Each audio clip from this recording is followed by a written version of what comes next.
Hello and welcome to Who Are You? This is a reasonably well done sci-fi watchcast hosted by two former strangers now friends who are currently watching 2004's Battlestar Galactica. I'm Xhafer, And I'm Laura. and we've got a very special episode today. Tonight, on a very special Clone High. Yes, there's a lot of feelings in this episode. Sadly, being sad. I didn't want to tell you this before we recorded, but now that you've recorded and now that you've made your notes, as a first-time watcher, you might not have been aware that this is generally considered by everyone on planet Earth to be the worst episode of Battlestar Galactica. So, Aaron, we watched the episode a few days ago, right? Yeah. And then I think it was yesterday. He was like, "So what'd you think about that?" And I was like, "It's weird because we've watched this one and we went ahead and watched the next one, Scar." Yeah. And I was like, they're basically doing the same thing in many, many ways. It's weird that they stacked them right next to each other. And this one is not as good as the other one. Yeah. And he told me the same thing. He was like, well, I didn't want to say anything yet, but this is like one of the worst episodes of Battlestar Galactica. Even Ron Moore has come out and been all like, this is the worst episode of Battlestar Galactica. There's some really weird choices in here. Like, I had actually been sort of waiting for like the sex work episode because I was like, this is a thing that would happen. Oh, yeah, for sure. This is something that would absolutely happen in this scenario and setting. And it didn't really provide any satisfying content on that. Yeah. And then there's the choice to have Lee obsessing over this woman that I don't think I've ever seen her before. Nope. Okay. I was like, I think she hasn't been mentioned at all up until this moment. And besides like one or two off just comments in the rest of the show that's it. This is all we get of her. Yeah. That I remember at least. It's weird because like it seems like it was some sort of dramatic, tragic breakup. They don't even really tell us anything, right? No. It's all through like glares of flashback and stuff. So, yeah. And the lens flare on this flashback. It's just like, wow. Yeah. Very clear. Yeah. J.J. Abrams was clearly producing this episode. Yeah. I was like, did we need to make up a woman just to fridge her? Like, to make Lee's feelings make more sense or something? I don't know. Like, at least Starbuck, we've discussed the brother before. Mm-hmm. Although we haven't, since Anders showed up, we haven't discussed him since. Yeah. Well, we haven't spent a lot of time with Starbuck lately. Yeah, that's true. We're spending time with everyone else. Yeah. Yeah, I don't know. I could see.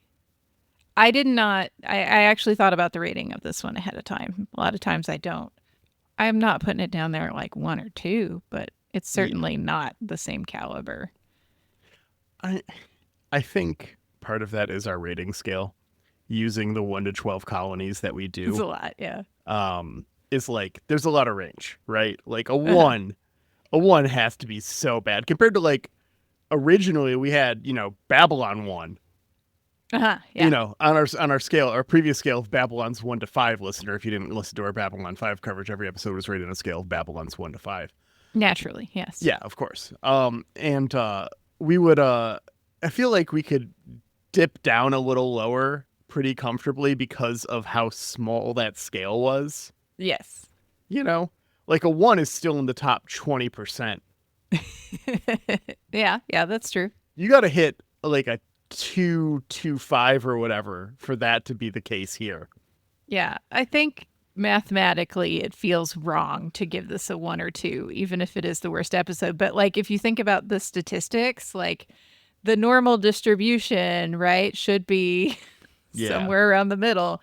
And if this one is that bad, it really should be the 1 to 2. But I don't feel like I can do that. That feels mean. Right. Yeah. Yeah. Even for this. So we should tell the people what we're watching, actually, right? We got season 2, episode 14, Black market. Yeah. I don't know why I did that. I don't know Yeah. why I do most things. We opened this episode up and it's doing that thing, right?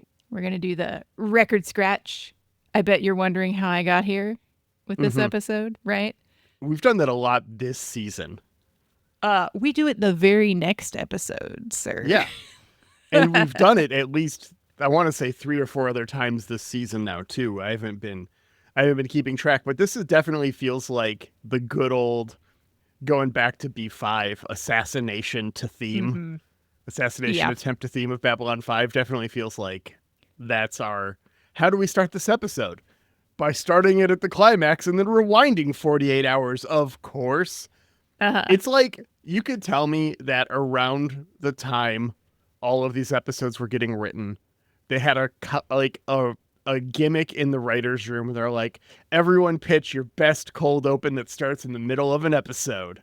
And then everyone went off to write their episodes of that season and came back with all of these, and they just lined them all up. Make it. Do it. Yeah. Yeah. Everyone, fuck it. I think that this is so jarring to us because of the environment we're watching it in. Like in 2004, when this was on TV and it was one a week, maybe you didn't notice this as badly. But we're just sitting here like, wait, you literally just did that. We just did that. In what was weeks of production for you and a week of me in 2006 was now 45 minutes in 2025. Exactly. Yeah. So this time we've got Lee pointing a gun at a guy in a suit who says that Lee won't shoot him because he's not like him. And I paused and I turned to Aaron and I said, did we really make the head of the black market a black guy? Oh, yes. We sure did, folks. Sure did. And then we jump back 48 hours. Yeah. Lee is having a encounter of the sexy variety. Yep. On Cloud 9. Fun Cloud 9 detail. Have you noticed this? The doors, I don't think it was the scene, I think it's later, but the doors have like a hotel disclosure on them. Like, you know, the thing that they have on the door that tells you like all the things that they're not liable for, probably. Yeah. How to get out of there if it's burning down, because you're going to take the time to read that right then. Yes, they have that on these doors in Cloud 9, and I enjoyed that a lot. And before anyone says anything, yes, I know you read it before the building is on fire. Sure, I do. Yeah, of course, right? Yeah, that's what any reasonable adult would do. Of course. Probably every time I go to exit the door, I'm like, ooh, reading material. I try to be a stairsman over an elevatorman, personally. Yeah. And so I usually will use that when I first get to a hotel to find out where the stairs are. Yeah, smart. Then you know. Then you already know for the fire. Yeah. Unless it's been prohibitively high, I'm a stairsman. Although I will say I've started taking the stairs down at work pretty regularly. Nice. Which is like, oh yeah, I'm on 27. You're on 27. Dang. Yeah. No, so I've been doing a little bit of strength training to like break up my running days, right? And I don't know what I'm doing to my muscles. Somebody in the Discord tell me. But it is harder to walk downstairs right now, like down the stairs, than up the stairs. Like my muscles are much angrier going down the stairs than up the stairs. So I mean, I don't maybe know, it's man. a balance thing, because going downstairs is like falling effectively. That was falling with style. Yeah, you're like you're maneuvering your body and letting gravity do most of the work. So maybe it's a balance muscle thing. Yeah, would be maybe. Like my instinct, like just guess, or maybe it's like a toe thing, because up you go heel first, down if you go toes first. Maybe it's something with that muscle group, but this is all bullshit because I don't know anything about bodies. I'm just guessing. So. Oh yeah, for real. Human bodies. I don't know. I let somebody else tell me what I've done. Yeah, I have a doctor for a reason. Mm-hmm, And whatever he says, I fucking listen. So, anyways, getting back on it, the president is on Galactica, meeting with the Admiral, Fisk, and that unlovable scamp Gaius Baltar. Ugh, boo. Yeah. Rosalind is getting back to work. She's wanting to get her arm around things that she sort of let slide while she was dying. This scene, I was laughing out loud at this scene because she's talking about like scarcity and how people are struggling and they have to get this black market under control. As Fisk is just eating handfuls of M&Ms out of Adama's candy jar the entire time. Is just constantly digging in full fist handfuls and just shoving them into his face as fast as he possibly can. Yes. I had thought up until this episode that perhaps Mr. Fisk could have some sort of redemption arc about, because he seemed a little bit torn up about the things that happened with he gets the pretty torn up civilians. about the things that happen. About 3 minutes. I just thought that, hey, maybe that's where we're going. That wasn't where we were going. No. Rosalind wants the military to control the flow of goods. Yay, fascism. I mean, free markets, something. I don't know. Yeah. Yeah, like clearly this black market is like not doing it. This is not cutting it. This is no good. But I don't know that the solution is military controls everything. Well, right now there's no free market, right? There's the market where you get your rations, and then there's the secondary market, which is the black market in this case. Right. Yes. The real answer is to introduce a primary market. Yes. And pay people and reintroduce money and do some stuff with that. And then you've got an economic system again, and you've got your transfer of goods. You will, of course, have social inequalities because of that. But right now, it's that, but significantly worse. Yeah, lots of exploitation. Well, I mean, if no one is owning a business, right? Like, you've effectively, everyone gets, a basic income.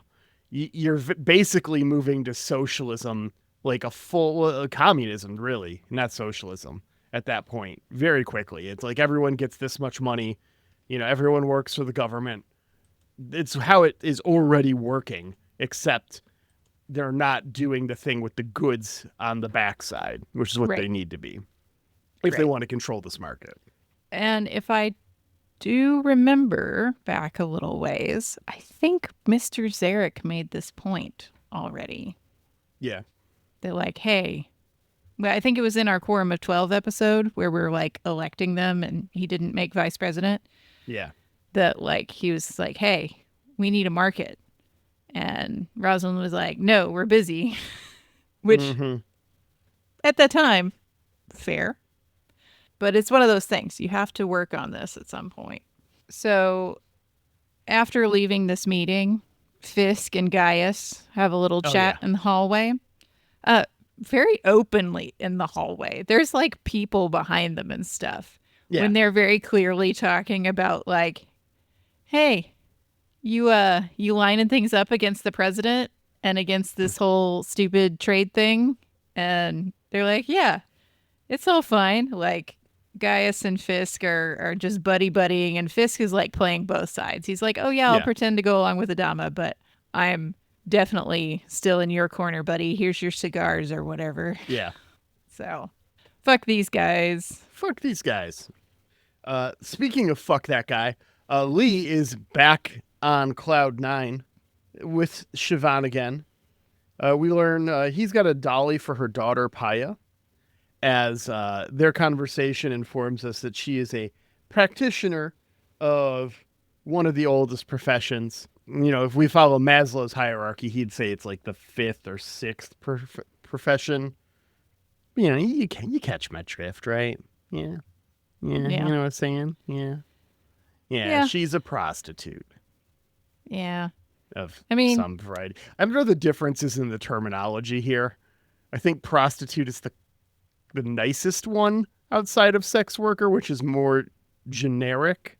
Yeah, sex worker is very general, right? You can be a just dancer of sorts and be considered a sex worker, but yeah, there's a pretty fine point on the other one. Yeah. I think that's a more acceptable. I'm trying not to be derogatory, and it occurred to me that this is a gap in my knowledge where I don't know what the Yeah, preferred like, nomenclature is. How do we be the most respectful? Not sure. Yeah. Then we get Fisk going to his office where the black market happens to be waiting for him. And Fisk gets got. Fisk gets got so quick. And at this point, I thought he was just getting like warned or kidnapped or something. Nope. I did not realize he was getting got. He is fully got. The most got. Maximum got. Maximum gottage. And this is what brings us to theme. Listener, 49,597 is our count, which is down 1. And you might be thinking to yourself, wait a tick, didn't someone explode themselves? And then we see like a couple people get vented into space? You would be correct. We did see that. No one's quite sure what happened here for it to only go down 1. We know that Fisk is counted next episode, despite his death happening before the credits. I think what actually happened here, and this is conjecture on my part, they forgot the couple of people that died in the terrorist attack last episode, and the one is Fisk. And That's just what I moved on thought. with their I forgot lives. all about those people. I thought this one was Fisk. Nope. No, those people died in that terrorist attack. And so there was like some contention about this on the survivor count thing that I've been using.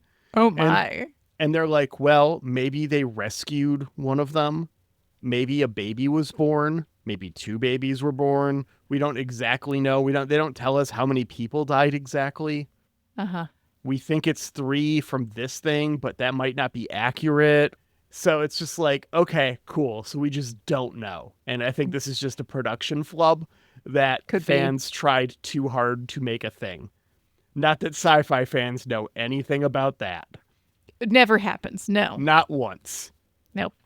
Definitely not sci-fi creators either. Excuse me, Ron, we're at Star Trek Las Vegas. I have a question about Battlestar Galactica. In season 2, episode 14, the survivor count, it only went down 1, but we clearly saw 3 people get vented into space. Plus, theoretically, 1 was vaporized by the bomb they had strapped to them. I'm just wondering how we should reconcile this difference. I'll take my answer at the bar. You can't do that to Ronnie D. He seems too nice. He seems like a genuinely nice dude. He seems like a chill guy. Almost touched him in the hallways on accident. I almost. Yeah, me too. Yeah, you almost ran into him, right? Yeah. Is he wobbly or are we drunk at the con? Or both? I think I'm just generally wobbly, yeah. But I remember thinking, wow, he's not very tall. Yes. Which is totally fine by me. But yeah. So when we come back from theme, Racetrack brings home a very haunted Lee.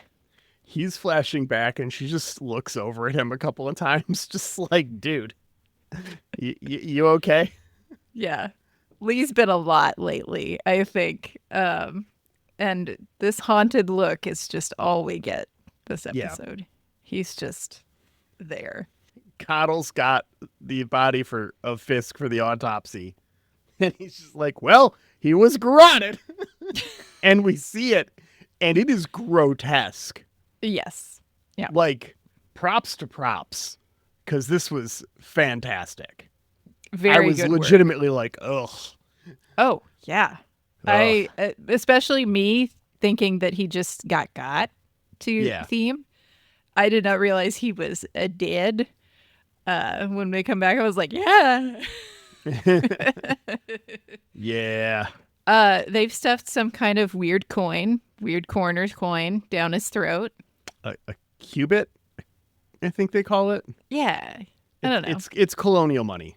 It's some kind of fun coin because it's a weird coroner's coin. Yeah. He jumps right to, well, we've got another Cylon out there doing this. And Adama is not so sure. He's thinking this could be humans killing humans. Yeah. Also, Cottle's just smoking during the autopsy. I love it. I've totally turned around on Doc Cottle. Like the way he just announced, like, he was garroted, like he figured that out with his like doctor brain instead of his like 2 eyeballs. Where he's like, why did you guys bring me over here to tell you this? Because you know. Yeah. Now you know why I feel like Doc Cottle is one of the best characters on this show. He's pretty great. This is so pretty great. fun. It's like, I know, like, you could ask him, like, why are you smoking during the autopsy? And it's like, well, the patient isn't going to care. You know, like, I can hear it in his voice. It's A+. I can't remember if they were at the crime scene or not. I think they were. Not yet. Oh, okay. So 'Cause they the crime had scene's removed on Fisk's body. Pegasus. Yeah. Okay. Because the Dadmiral tasks Lee with investigating Fisk's death, and that's when he goes to Pegasus to check out the crime scene. Okay. I thought maybe they'd brought Cottle over to do the diagnosis before they moved him. No, because they meet in Adama's office is where he tells Lee to go investigate. So Okay. he's got to be on Yeah. Galactica. Lee is all uncertain about, like, do you trust me or something? Yeah. And finally he's like, okay, fine, I'll go do this. And he finds blood all over this glass table Yeah. and cigar boxes full of jewelry. While Gaius is like hanging out outside demanding to be let in. Yeah. Yeah. He's going through this box. He finds a bracelet with E.T. engraved. Guys, that went right over my head. All I could think of was the extraterrestrial. I was not thinking about who on this show would have the initials E.T. E.T. phone home. Yeah, Gaius did not know anything about this. When Lee opens the door, is like, oh, I didn't know you were invited Yeah. to this party. Surprise, Captain. But then he sees all the blood and does his traditional Gaius worming. Yeah. Gaius just inserts himself into the plot here and immediately tries to cover his own ass. 6PT shows up to be like, if Gina saw you like this, she'd never fuck you. Yeah. Which, rude, but also makes me think, if you had your ex as an apparition in your head, God. and they were terrible, right? And they were just wanted to show up at the most inopportune times to be all like, this is why your current partner's never gonna fuck you. Like, is while you're pooping? Like, what's the moment in your everyday life that they just never stopping? And That's I know a great that question. Yeah. Listener, get in the Discord if your ex was... I Please hope don't. none Don't of do us that to have yourself. our ex Oh my living God. in our head as an apparition. I bet there's someone you can see about that. Well, this seems like a good argument for 6BT, not real, and figment of Gaius's brain problems. Yeah. Very Just- jealous here. Unscannable brain problems since we scanned him and he was fine. Yeah. So she also says that he should be cautious because the goodwill he got from saving Rosalind is waning. And I wonder why that is, Gaius. Could it be because you're acting like a giant asshole everywhere all the time? Could it be that? Maybe that's what's causing this goodwill to unravel. Solid theory, Laura. Yeah, he's all like, am I being interrogated? I'm so innocent, bro. So gross. And he tries to play to Lee that he was here to argue for Rosalind's trade deal because Fisk wasn't into it. Yeah. So I'm here on behalf of her, really. It's about me. Yeah. And then Lee gives him a bunch of evidence and tells him to fuck off. And Lee just takes, it's like, guys just takes the boxes of cigars Lee gives him, like, thus disproving the point altogether. But also, like, Lee, you just handed over a ton of evidence. Did you go to the Michael Garibaldi homeschool security school, Lee? Like, really? I mean, he had to go to homeschool security school, right? Because he's been a pilot, but all of a sudden we need security guys because of the whole situation. So we can't have Starbuck do it. She's already the sniper. We need Lee to be the detective. She's the sniper and she's the pilot teacher. Like, that's a lot of jobs. And the interrogator. Yeah. Sniper, pilot teacher, interrogator. Crack ass pilot too. She's the crack ass. Oh yeah. Oh yeah, for sure. So she's overbooked. Lee's got to be the detective. Sorry. Yeah. Lee reveals to the Admiral and Ty Fisk's black market aggressive maneuvering. Yeah. This being the most obvious path to his pursue in his investigation. And we flash back to Lee and Siobhan talking about Paya needing some medicine. Cut with Lee giving Ty shit about his provisioning status as he's got this bowl of fresh fruit somehow. Yeah. Where the fuck they growing this? It's gotta be the greenhouse. There's a pineapple in there. Like, there's like fruits that would not grow together. Yeah. No. So throughout this whole thing, Lee is like flashing back to Siobhan and remembering that her daughter needed the medicine. And she tells him, like, the whole reason the sex work is happening is because supplies aren't getting around fast enough and people still need to feed their children. Like, this is how I get the money to buy the things on the black market as I operate on the black market. And when Lee catches Ty with his fresh fruit, I mean, Ty's also got a ton of booze because he's just sweating alone in his bunk. Yeah. And, you know, when he's trading Ellen's bracelet for the fresh fruit, do you think it's just for fresh fruit? Probably not. Probably not. Like, I don't think he's drinking solely moonshine. I think he's looking for other stuff. But pretty much, as Lee said to Adama earlier, like, half the fleet is doing this.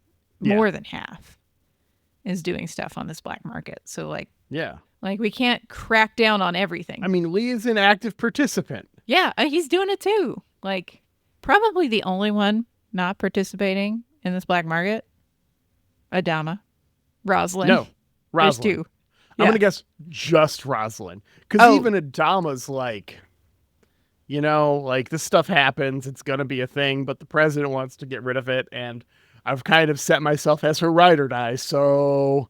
Yeah. And I mean, how did he get his candy dish if he wasn't? Like, it's been those months. M&Ms aren't free.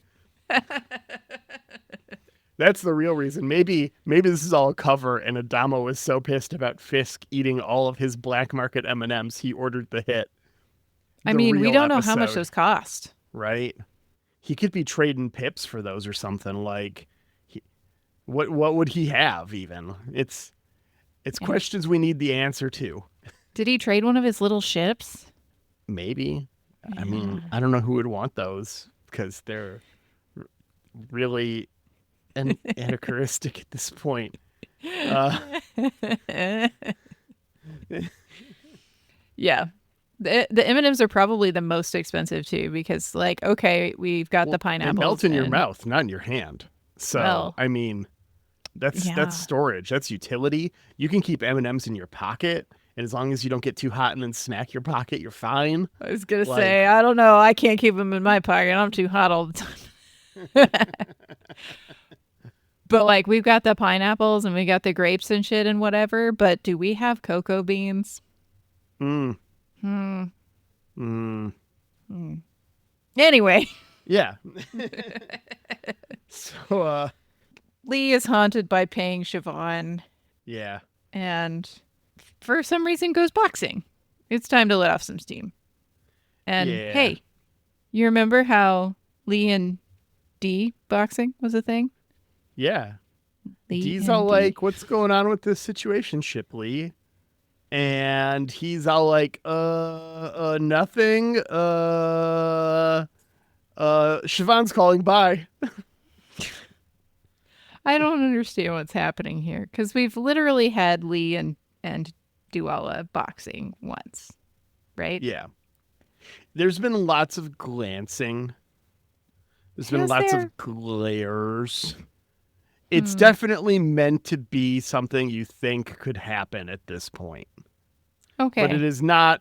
If anything has happened besides them hanging out outside of work a little bit, that is not the case. They did not ramp the sexual tension high enough for me to register it. Like, Just you wait. yeah. He gets this call from Siobhan, and for some Yeah. reason, doesn't occur to him that, like, she could be in on it. Mm-hmm. Yeah. She's been roughed up by some goon looking to get information about Lee, as the presumably aforementioned goon was waiting, and he busts in and he tries to get Lee, and he does. Yeah, this is very scary. Yeah. Like another dude pops out real quick, gets the garrote in. The boss walks in, tells him to say hi to Dad, and to tell him to tell Dad to knock it off. And this is where, as he's like dealing with being garroted and his like life is flashing before his eyes, this is where we Again. get Yeah. super disjointed backstory on his ex-girlfriend before the attacks. And she's like holding her belly real tight. Like, I think we're supposed to think she's pregnant. Oh, I didn't even get that. She's like doing the like classic like thing. Oh, Yeah. Okay. Like the classic I'm pregnant holding the belly thing. oh. don't- Okay, I guess. Yeah. Uh, It's real unclear. yeah, I thought at the end of the episode that because Siobhan like gives him his business at the end, right? We'll get Yeah. there, but I thought that it was like she wanted to get married and have a baby, and he was like, "Nah, I'm not ready for that," and was out. But is it that she was actually having the baby, and he was like, "No, I'm not ready for that." Maybe. I don't know. Okay. I don't know when this happens. Yeah. Is this years ago? Is this 2 days before the attack? Like, Unclear, right? it Because could he does be- like remember Caprica exploding. Like that's part of his Oh, you know, it was hallucinations. right before the attack, because one of like the few lines of dialogue we get in these flashbacks is him telling her that he had to go to Galactica for the ceremony. That's a thing that's Oh. said. So this is right before the attacks. Oh. Thinking about it. I did not catch that. I'm glad you're here to like demystify this episode for me. Because there's clearly not a lot I got. Do you want to know the secret, Laura? All you have to do is not have to avoid spoilers and go on the Battlestar wiki after you watch this and go, what the fuck was that? Yeah, exactly. Not an option that's open to me. So you've got Yeah, to filter these things I'm through. here. I'm here for you. This is the service I provide in our friendship. Yeah. So Lee wakes up. They knocked him out to commercial, right? Mhm. And he told Siobhan some stuff about her, it seems like, Yeah. about the mystery woman. And he calls for security and a med team. And then, like, as he's on the phone calling the security and med team, in the background of the shot, we can see one of the goons is dead on the floor with just like a bullet in his forehead. Right. Yeah. It's like, you're fucking dead. And it's like, wow, we were out and we did not know about that. Yeah. Yeah. That escalated quickly. Yeah. So we're going to go to a really chilly meeting between Gaius and Rosalind. And I wonder what this asshole's been doing for weeks. Yeah. She's just like, hey, you clearly don't want to be vice president, right? Like, this is your out. Like, take it. You clearly weren't ready for it when it was about to be foisted upon you and I was going to die. That's kind of your whole job as vice president. So, maybe it's time. Yeah. He must have been a little bitch for weeks. Yeah. And he's just all like, fucking 6PT's in the background, like, oh, you've got her on the ropes. She's trying to get rid of you. She's trying to maneuver you away now. Yeah. And she asks him about Fisk. She's like, hey, I know you were going to go meet with him. What was that all about? Yeah, what's up? He gives her the whole business he gave Lee about, well, he didn't like your idea, so I was going to tell him that he should like your idea. It was a good idea. Yeah. Or else. And she gives him one more chance. She says, this is it. You can resign now. And he just has this, like, pathologically demand avoidant. Oh, yeah? Well, fuck you. I'm not going to do that.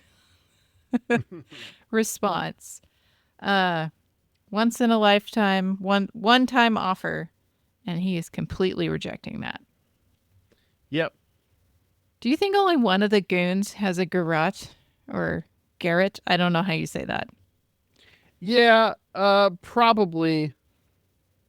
I would assume that that's the case.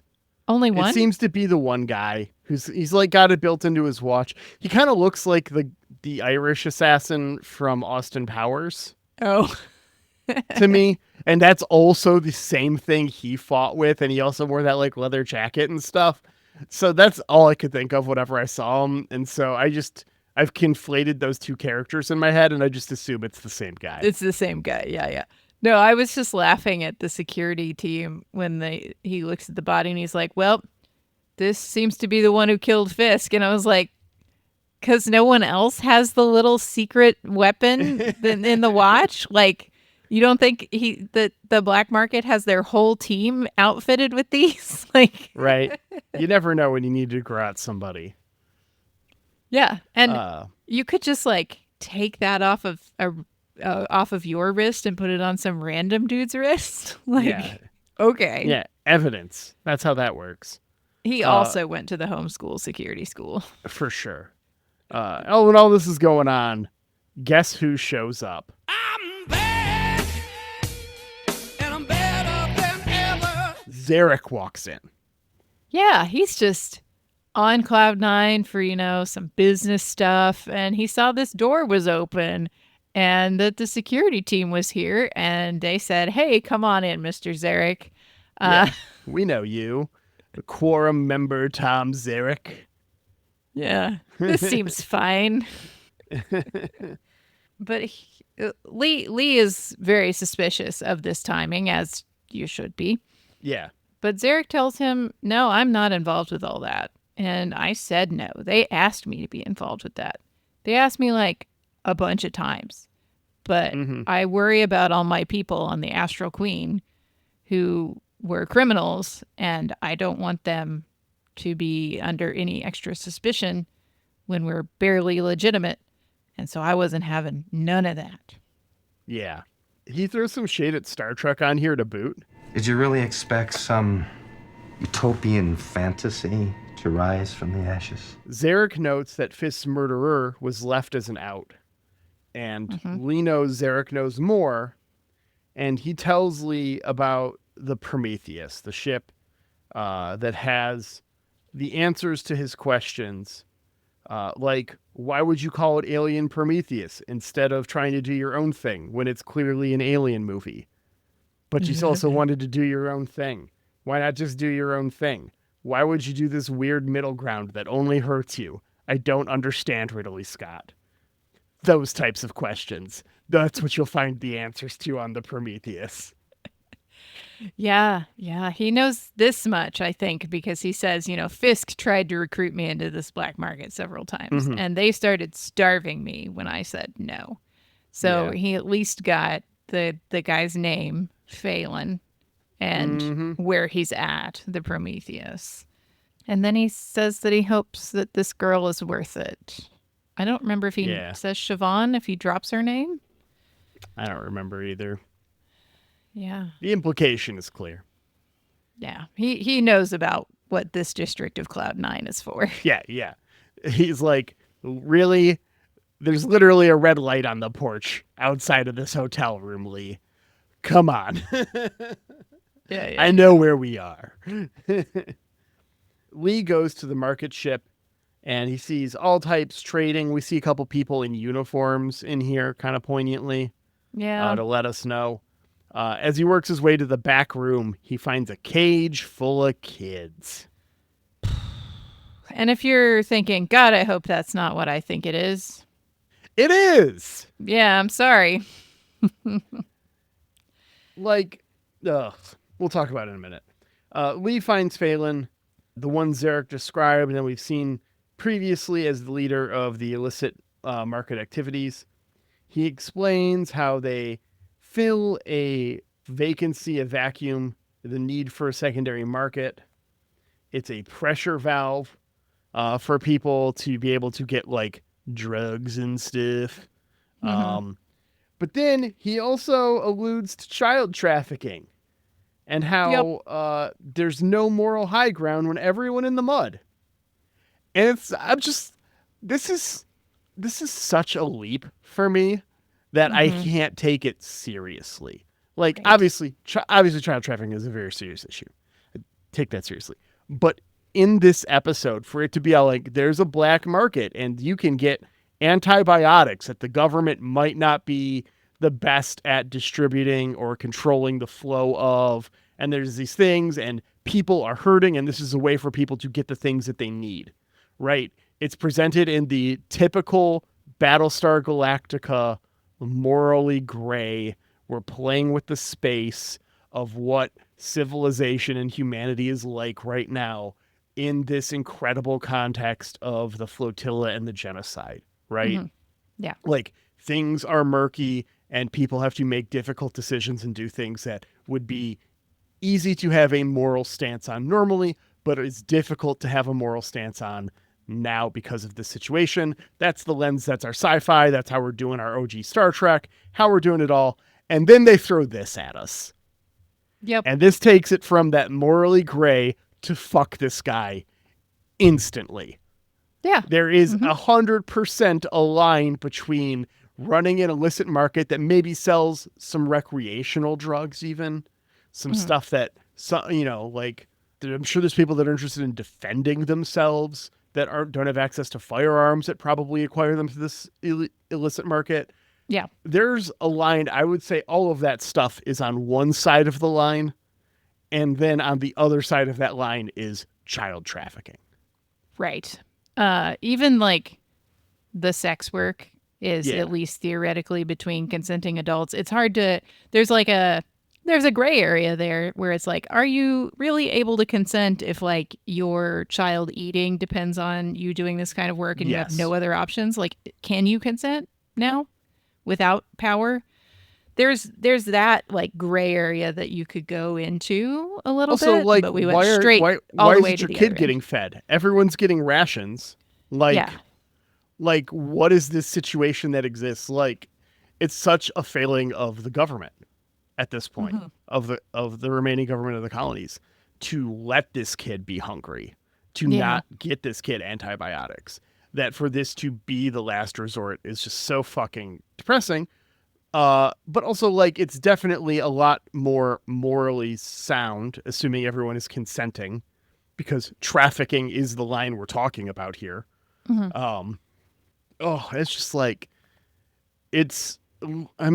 Lee shoots this guy in like 5 seconds, And yeah, good for Yeah. Lee. I mean, No bad for Lee problem. for firing a firearm in a spaceship. That's always a bad idea. We've had this conversation. But, fuck this guy. Yeah, no. We could have held this around longer and played in the space. And maybe we are coming back to the black market to do some of these things without this dude. I'm seeing Not some really. shaking. No. There'll be a little but- bit of stuff, but nothing like this. Well, and I That's what thought, remember. Okay, so one of the things Phelan says in all of this arguing, and I'm a god because I'm running this thing, and Yeah. he tells him that like Siobhan fed you everything, like it was her job. She works for me, Yeah. and he's like, I'm this giant mastermind, but I am clearly like over a line. I am evil. And I think Lee even says at some point, like, he went over the line. Mhm. Like, we needed to have some basic morality in this market, Yeah. and he ain't got it. So when he shoots him, and then later we see Zarek walking through the black market, I was like, oh, I think Lee put Zarek in charge. Mm-hmm. Is that No, that's the vibe. Yeah, 100%. He understands, I think, that this is something that's going to happen. And he's gone on record of saying that Zarek is a man of principle a number of times. well? And he even showed it in their conversation where he was like, I can't put the Astral Queen in this position Yeah. because these men, I think it's all men on the Astral Queen, right? Depend on me to keep them above board enough that they don't get more sentences, or they don't get, mistreated because people assume that they're the bad guys. Yeah. Also, like, if there's illicit drugs around, criminals typically have a higher rate of having drug problems. He might be actually protecting people from relapsing. Oh, that's a good Like, point. There's a whole other side to it, too. That's just like, it's not just protecting them from their reputation or people's image of them, but he might be protecting them from themselves. Yeah. Like, you've worked this hard to get clean, and we're doing real work here, and it's really important. We can't fall down the despair hole and do recreational drugs. That's not an option for us. Yeah. Yeah, I could see that. But there's a whole bunch of drama before we shoot Phelan. But Yeah. I Oh, don't I really already care sold about the it. kid, all this stuff, whatever. yeah. It fucking Good thing you sucks. got shot, and those kids are getting out of that cage. Mm-hmm. Lee goes back and reports to Adama and Rosalind. Mm-hmm. He's got the dead guy. We hold up. We got to talk about something real quick before all this. Okay. Which is there's a flashback scene with Lee in polo and golf shorts. No, that's what this whole time he's been flashing back to this girl. He's been in this Yeah. polo and golf shorts, apparently. Yeah, and we finally get a good shot at it, and it's just like, man, all we need is the popped collar. I mean, like, is that your shore leave clothes, Lee? That? That's what you're rocking.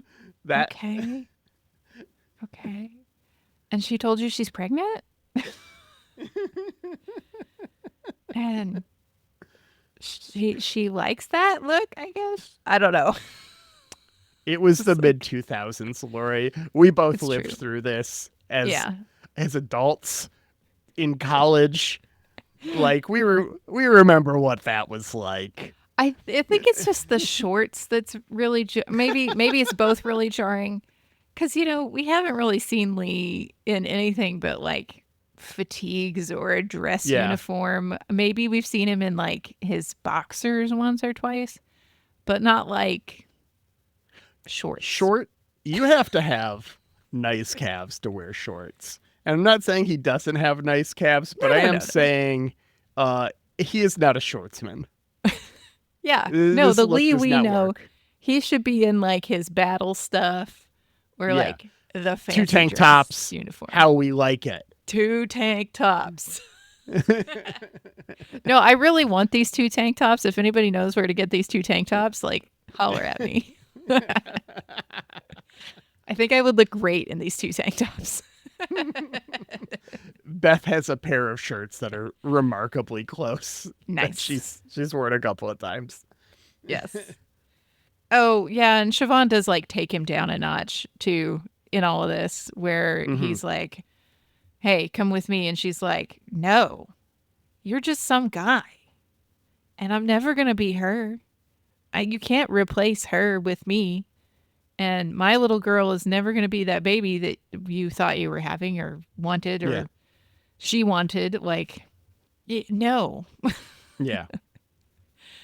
And he has to realize that maybe the sex work has some blurry lines in it that he was not fully understanding. Yeah. Okay, can we go Yep. talk to Rosalind now? Can we go tell Mommy? Let's go tell Mommy and Daddy. Yes. So Lee goes to tell Mommy and Daddy what happened to Uncle Fisk. Is he an uncle? Is that what we feel? Xhafer is Yeah. thinking. Yeah. He's too old to be a cousin, is my logic. Okay. So we go tell Mommy and Daddy what happened to Uncle Fisk. And she asks about the Prometheus and is like, well, what the hell are you going to do about this? Like, WTF mates. The other WTF mates I have about the Prometheus is like, at one point they say it's like cut off from the rest of the fleet or like totally underground or something. And it's like, how? Yeah. How Like- would you do that? Somebody at least has to have visual on this ship, or somebody's giving the ship the codes every time we jump, right? It's just like hanging out. Like, hey guys. Oh shit, they're jumping. Go, go, go. Don't leave without me again. We're just back here. Don't forget about us. Except you, because you're not supposed to know. Secrets. Yeah, anyway. Yeah. it's absurd. Lee's like, hey, we're going to watch it real close, but we're not going to shut it down for now. And Rosalind is big mad. Yeah. Not happy with this. And by deal, watch it but- real close, we mean we're going to put Tom Zarek in charge of watching it. Yeah. Seems Well, fine. Lee's in charge of watching it, but Tom Zarek is in charge of running it. Yeah. But don't tell Rosalind that. Yeah. But, I mean, it kind of seems like a thing that he was getting at the beginning of all this anyway, of like, people need stuff to do and they need like purpose. And Mm-hmm. so commerce is important. Like, Yeah. okay, maybe he can turn it legit, except it sounds like we're never going to talk about this again. Yep. We go back to Galactica, where Lee watches Dee and Billy work out. You fucked up. Well, Billy's just Billy. like a cute little doofus, and it is cute to watch him like coach Duala, Mm-hmm. but he's probably not boxing with her, right? Yeah, He'd get himself hurt. for sure. We saw how he handled that gun that one episode. Oh my God, right? Well, see, this is why I didn't really take the Lee Duala stuff seriously at all, is because like they've been really cute together, Duala and Billy. Mm-hmm. I mean, even when that very tense episode when he shot the gun when he shouldn't have, she was still pretty cute at taking care of him. Huh. Mm-hmm. And Bill and Lee have a drink to end credits. That's the episode. Yeah, I mean, Adama asks him about the Blackbird finally, like what happened. Oh, yeah. And he very astutely says, you should have told me about the woman. Which woman did he mean? Oh, Siobhan. Okay. I assumed Siobhan at first because, like, do they not have somebody on Galactica that's like, hey, relationships can get you compromised. So, like, be careful about that. You mean human resources? No, we've established well that they don't have human resources on the Well, Galactica. I feel like it's not just human resources, though, right? There should be a security person who reminds people on occasion that, like, hey, we have things that people might want, like codes and accesses and. You know who this person was, the person you're talking about? They're the one that ran that independent tribunal back in season 1 that Adama shut the fuck down. They're sitting at a desk twiddling their fun watching Lee fail. That's what she's doing right now. That's her revenge. Yeah, I guess so. I was just like, yeah, you should have told him about the woman. But then as I was saying it, I was like, oh, wait. Did he also tell his dad about the woman on Caprica? I don't know. Oh, no. No, Daddy Adama doesn't know about that. No, Lee's terrible at that shit. And that's it. That's an episode. That's an episode. We did it. It was fine, I guess. Yeah. I mean, it's we made some jokes at its expense. You know, I do think that there's a lot of stuff that could have gone deeper or further or could come up again in the idea of the black market that it doesn't feel like we're going to get satisfying experience with. But this is still more thought on this kind of content than Star Trek could possibly give this topic. That's fair. A Star Trek would be so neatly wrapped up in a bottle episode. Yeah. And this at least leaves you still uncomfortable and thinking about it. Yeah. It's it tried to say something and it almost got there. We were close. If only we could have tweaked some things here and there, maybe. Yeah. With all that said, time to give this episode a rating. On a scale of 1 to 12 colonies, Laura, how do you rate this episode? I was going to say a 7, which I think is very funny now that I'm doing the math in my head, because we have 1 to 12 colonies, right? And our old scale was 1 to 5. Yeah. So that would be like, it would be like a 1, wouldn't it, on the old scale? Yeah. I'll stick with 7, I suppose. Like, why change my 7. rating? Wow. 4 for me. Okay. I will not watch this episode again, probably. Like, here's what happens. In like 10 years, when I'm rewatching Battlestar Galactica again, I'm going to be going through, I'm going to get into this episode, I'm going to get to Lee and Siobhan and go, oh, I remember this one, skip.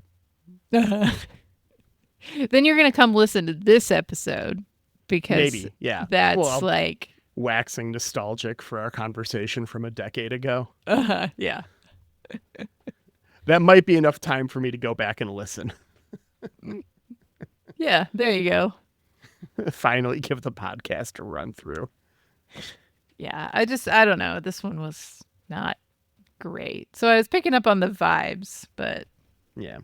All right. Well, next week, I think we got a better episode. I haven't watched it yet, but it's definitely a better episode in my memory. I remember I remember this episode fondly. We got season 2, episode 15, Scar. I didn't even write down the episode title, is how memorable this episode was for me. yeah, I could see that. A crazed Cylon raider attacks the Colonial fleet in a series of hit-and-run attacks. Overworked pilots must defend a mining operation from this raider that they have nicknamed Scar. Also, Victor from last time on into Media Television will be joining us. That's fun. Always fun to have Vic on. He called this episode forever ago. I believe it, yeah. As we were watching it, I was like, oh, yes, I understand. I know why Victor wants to be here with us. So speaking of Victor and to Media Television, listeners, today, the day of this airing, is July 23rd. Tomorrow is July 24th, and when registration closes for Dominion Media Television's and Wahapahern Podcasting Network's fun little project that we did, which is Star Trek Away Team. If you don't follow DMT on Facebook, this is something that Vic has been doing for years. this year I used the power of spreadsheets and IT to automate this bitch for him. Hooray! I am the proud owner of StarTrekFantasyLeague.com. Oh my god. I'm a little shocked it was never taken, but go ahead. I mean, it might have been taken at some point, but no one had it now. There you go. So I scooped that shit up, got a website together. You can go on there. You have a number of hours, depending on when you listen to this, to go do it. I'm shutting it down sometime during the day on the 24th. So if you're listening to this, go check it out. You can go sign up still. The first 2 episodes of Strange New Worlds Season 3 have already aired. But it is a fantasy league. You pick your away team leader. You pick some crewmen. You pick some guest stars. Whenever they do stuff, you get points. All the scoring's detailed on there. Go check it out. It's a lot of fun. And then follow Dominion Media Television on Facebook for regular scoring updates and fun stuff. There's a top 10. You get put on the top of the page. It'll be a good time. Go sign up. Yay. Awesome. I'm looking forward to that next time. Yeah, it'll be good. I mean, I get to talk to Fick every week, but... I don't. You don't. And it'll be a good time. It'll be a good episode to have him on. I kind of still do, because we're all very active in the Discord, which, hey, if you're not in the Discord, you should get there. Get on the Discord. Discord's a great time. If you hate Discord, though, that's fine, too. But that's just the place where we've congregated. Mm-hmm. It's a good time there, and you can mute channels that you don't want to listen to. It's a fun community. Love everyone over there. Mm-hmm. Great group. Yeah, you know who else is part of that great group? Someone we have an affinity for, someone who I'd say is one of the closest friends of the podcast. I think I do, yeah. Yeah, I'm projecting the name to you right now. Who do you think it is? I'm receiving an image of Jeremy Siegel. Nailed it. Yep. 42? Jeremy, thanks. Oh, yes. At bandcamp.com. Perfect. Yeah, Jeremy, thanks so much for doing our theme music. We appreciate the hell out of it. We appreciate the hell out of you. Find more of Jeremy's work at the aforementioned Bandcamp or on streaming services as Nuclear Jaguar. Also, a big thank you to Angry Duck Time Machine on Instagram for our podcast artwork. Aaron, thanks for editing this podcast. I know I dug deep on some ass this time. Appreciate you digging for him. And listener, we've already plugged the Discord once, but hey, if you want to join us on the Discord, that's great. If you want to go give us a like on Facebook or some kind of 5-star review on your favorite pod platform, those are all great.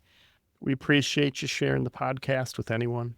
We always appreciate you sharing the podcast with your favorite BSG or Babylon 5 fans. And if you want some weird, silly merch, check out the merch store. It'll be in the show notes these days. Yeah. And we'll see you next week, Internet. Bye.